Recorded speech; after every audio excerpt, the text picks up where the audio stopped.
السلام عليكم ورحمة الله وبركاته. ازيكم حبايبي متابعيني؟ عاملين ايه؟ يا رب تكونوا بألف خير وبألف سعادة. وحشتوني كتير قوي قوي قوي من الفيديو اللي فات للفيديو دوت. انا سعيدة جدا جدا جدا بكومنتاتكم ولايكاتكم وتعليقاتكم واسئلتكم الحلوة الجميلة. اللي انا بصوا ما بقيت يعني انا بقيت سعيدة بيها جدا جدا جدا. النهاردة بعيدا بقى عن الفراخ وعن اللحمة. احنا عايزين نشتاق للفراخ وللحمة في رمضان.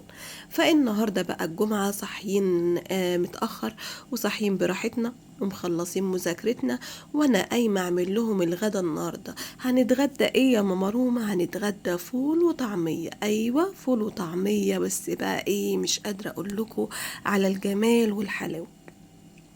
تعالوا نصلي بينا على الرسول. يلا نصلي بينا على الرسول عليه أفضل الصلاة والسلام. وما يحلى الكلام إلا بذكر نبينا عليه أفضل الصلاة والسلام. معايا بقى الطعمية. بعت يوسف جاب لي ب5 جنيه عجينة وب5 جنيه فول من عند الراجل. تمام تمام. بس يعني أنا لقيت الكمية مش عاجباني. طب وانا ليه بس اجيب ب5 جنيه طعمية قليلين كده؟ فانا قررت ان شاء الله ان شاء الله الفيديو الجاي انا هعمل معاكم الطعمية وازاي ندمس الفول في البيت. بس هو ده اللي خطر على بالي النهاردة، ان انا اجيب فول واجيب طعمية، فما كانش متاح عندي ان انا اعملها. بس هي طريقتها سهلة جدا جدا جدا في البيت. طريقة الطعمية والله ما بتاخد حاجة. والفول بردك انا بدمسه في البيت. بس هو اللي خطر على بالي النهارده ان انا اعمل غدا سريع ومن دون بدون لحمه بدون فراخ. فقلت بقى ايه، اشتري ب5 وب5 نعمله غدا النهارده، ويبقى احلى غدا لاحلى متابعين في الدنيا. ربنا يديمكم نعمة في حياتي. وانا بشكركم كتير قوي قوي قوي قوي على لايكاتكم وعلى قلوبكم الحمراء وعلى بصوا تفاعلكم والمشاركات اللي بتعملوها كتير للفيديوهات بتاعتي. ربنا يديمكم نعمة في حياتي يا رب. معايا توم بقى. ما هو التوم بقى بتاعي ما ينفعش يبقى توم بقى غير لما يكون بقى مدقوق في الهون كده، عشان نطش بيه الطشه بتاعت الفول وحاجات بقى ايه مش قادره اقول لكم.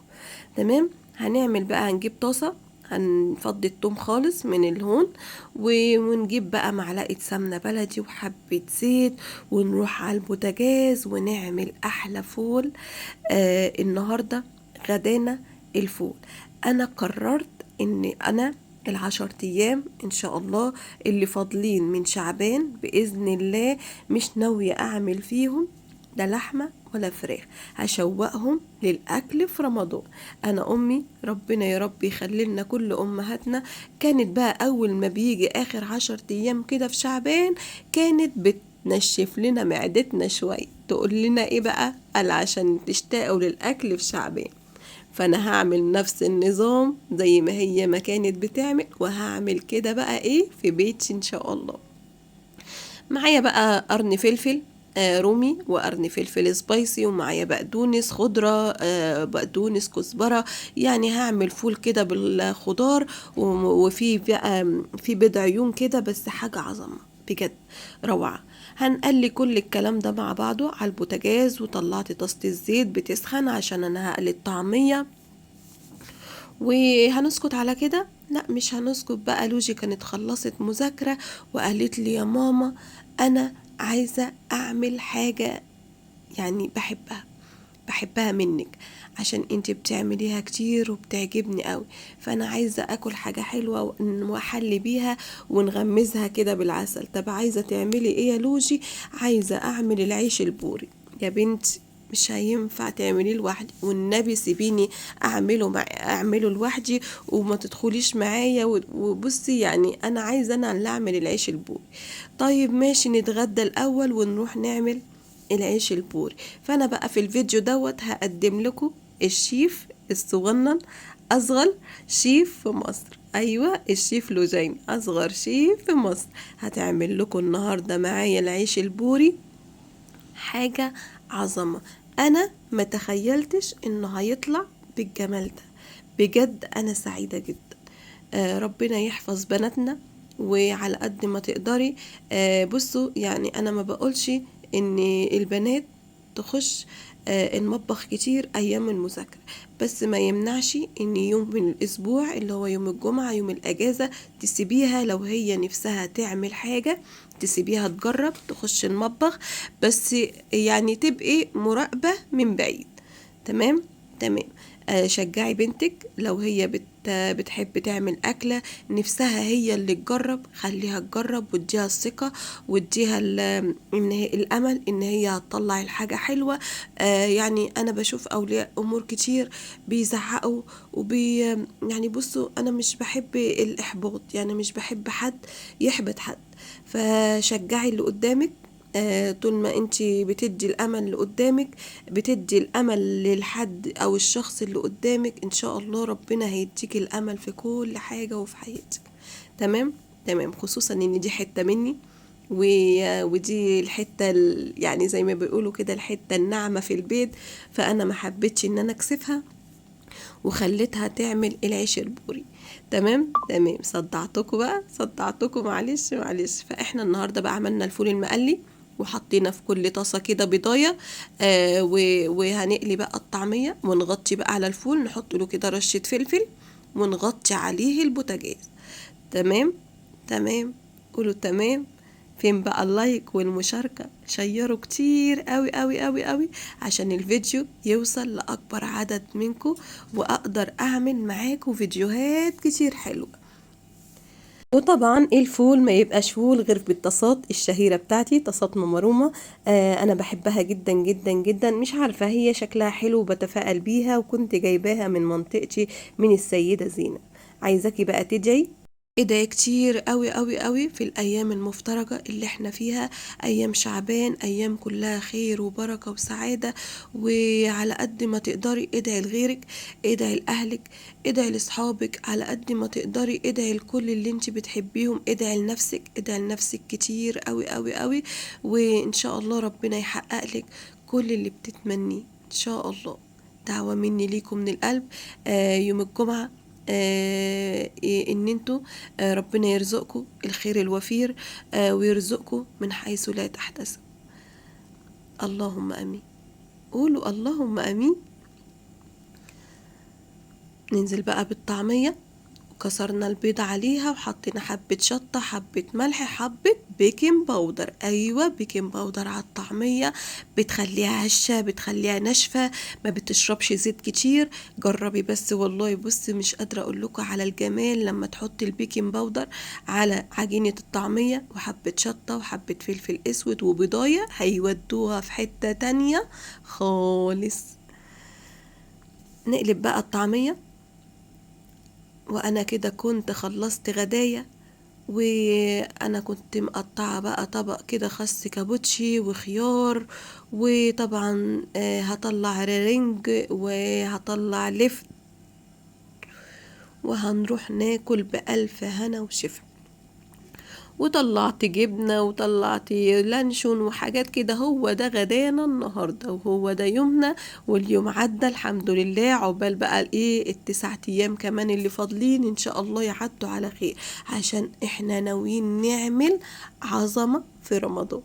استنوني في فيديوهات في رمضان القوية الجامدة جدا ان شاء الله. تمام تمام. نقلب بقى الطعمية، بصوا ما شاء الله روعة. اللهم بارك. الغدا سهل، ما فيهوش افتكاسة، ما فيهوش اي، بصوا سهل جدا جدا جدا. اليوم عدى، كلنا فول وطعمية وحاجات من البيت، واليوم عدى والحمد لله. طلع بقى الطعمية من الزيت ونكمل بقية الطعمية. بس انا بحب اطلعها بالمعلقة واقوم مبططاها في الزيت على طول، بتبقى سهلة عليا.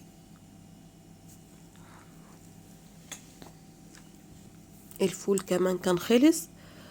وتعالوا بقى ايه، عايزة اقول لكم ان مين بيحب العيش المقمر زي على البوتاجاز؟ انا عندي عيش في الفريزر، طلعته عشان هناكله النهاردة جنب الاكل بتاعنا. عيش بلدي انا بجيبه دايما من الفرنة، وبشيله في الفريزر لأي وقت زنقة، وجي النهاردة وقته هطلعه وهسخنه وهناكله النهاردة مع الفول والطعمية بتوعي. بس ما شاء الله الطاسات الجميلة، البيض يا جماعة في قلب الفول كده حاجة عظمة عظمة. ونقوم بقى ايه، نرجع لمرجوعنا تاني. وبصوا العيش المقمر ده، بص في العيش في البيت نعمة. يعني لو ما عندكيش يعني العيش ده اساسي في الفريزر، تطلعي تاكليه، ولادك يعملوا سندوتشات، تبقي يعني وقت متأخر بالليل العيش في الفريزر حلو. فانا بقى اللي بيحب العيش زيي متأمر وعلى البوتاجاز كده يبعتلي ويقول لي انا باكل العيش زيك، وانا بقى بأمر العيش كله. بصوا يا دوبك بس كده بطلعه من الفريزر وقت ما هعمل الاكل بتاعي يكون فك، ويا دوبك يتسخن على البوتاجاز، بيبقى احلى عيش. وفكرني بايام زمان قوي قوي قوي، لما كنا بنقعد بقى وحوالينا الباجور، وماما تقعد تأمر لنا العيش على الباجور. مش قادرة اقول لكم على الايام الجميلة دي، الايام دي وحشتني قوي قوي قوي قوي قوي قوي. نسخن بقى العيش ونروح بقى ناكل الفول والطعمية، ونحمد ربنا النهاردة على غدانا وعلى نعمة ربنا لينا. وأهم حاجة نكون راضيين، الرضا لمن يرضى. هتلاقوا مقابله حاجات كتير قوي قوي قوي قصادها حلوة من ربنا. وكده بقى وصلنا لنهاية الفيديو، مش نهاية الفيديو قوي، هنروح نتغدى وهنرجع لكم. ويا سلام بقى على لقمة الفول الجميلة المشطشطة بالفلفل السبايسي. وبصوا البيضة مستوية، ومعايا بقى ايه، حبة كده يعني خس كابوتشي، على يا لهوي على الطعمية يا جماعة، والمصحف الطعمية روعة، وعليها خصاية كابوتشي. ونروح نتغدى ونرجع لكم على طول قوي. يلا بينا يلا بينا. الشيف الصغنن لوجين بتقول لكم بقى معايا كوبايتين من الدقيق، معاها زيت، معاها كركم، معاها ذرة ملح، معاها بيكنج باودر، وكوباية مية دافية. بتاخد بقى نص معلقة من الكركم على الدقيق بتاعها، هتاخد معلقتين او معلقتين من الزيت كبار، ايوه، وهتاخد معلقة من البيكنج باودر، وهتاخد ذرة ملح. تمام تمام. وهتحط كوباية المية الدافية، هتعجن بيها العيش البوري ده من احلى الحاجات اللي ممكن تعمليها. وانا بصراحة لما هي قالت لي انا حبيت ان هي تعمله. بصوا الدقيق في البيت، الخبيز نفسه في البيت بيجيب خير وبيجيب رزق. فيعني بصوا يعني بص مش عارفة اقول لكم ان امي دايما علمتني ان ما يعديش عليكي اسبوع في بيتك غير لما تخبزي وتعجني في البيت. الخبيز في البيت بيجيب خير، بيجيب رزق. يعني مش قادرة اقول لكم بجد. جربي واعملي اي معجنات. لو بتقدري تعملي الفطير اعمليه في البيت. الحاجات دي كلها رزق وخير في البيت. تمام تمام. خلصت بقى عجن فيه ولقيتها كده ملزقة شوية، فقامت جابت شوية دقيق تاني وقعدت. بصوا بتعجن، والله العظيم انا مش قادرة اقول لكم. والله انا بعد ما شفت الفيديو يعني ربنا يحفظها يا رب، وادعولي ليها دعوة حلوة. ربنا يا رب يبعد عنها اولاد الحرام، ويبعد عن بناتنا كلنا، عشان الدعوة تستجاب لينا كلنا. ما هو انت لما تدعي ما تدعيش لنفسك، ادعي لغيرك عشان دايما الدعوة تستجاب منك. يعني بصوا انا مش مصدقه، والله مش مصدقه ان لوجي يعني عماله تعجن زي يعني مش عارفه. انا سعيده جدا جدا جدا جدا. اعجني يا لوجي اعجني. بصوا ما شاء الله، ربنا يوفق كل بناتنا يا رب، ويهدي لهم حالهم، خصوصا ان احنا في ايام النت وفي ايام اليوتيوب، ايام صعبة وجيل صعب وربنا يا رب الحافظ يا رب. بتقطع بقى العيش البوري بتاعها كور زي ما انتوا شايفين كده. طبعا انا دخلت تاني، يا ماما اخرجي يا ماما اخرجي بقى، انا هعمل انا يا ماما. قلت لها ماشي. خرجت وسبتها تكمل. وبصوا بت بتظبط العيش بتاعها. قد ايه انا سعيدة ان انا اديتها الثقة وخليتها تثق في نفسها وتدخل تجرب. ما يجراش حاجة انها تجرب مرة واتنين وتلاتة عشان تعتمد على نفسها. بس ما شاء الله بتفرد بقى بالنشابة العيش بتاعها. عظمة. أصغر شيف في مصر، لوجين أصغر شيف في مصر، الشيف الصغير بتاعي. بصوا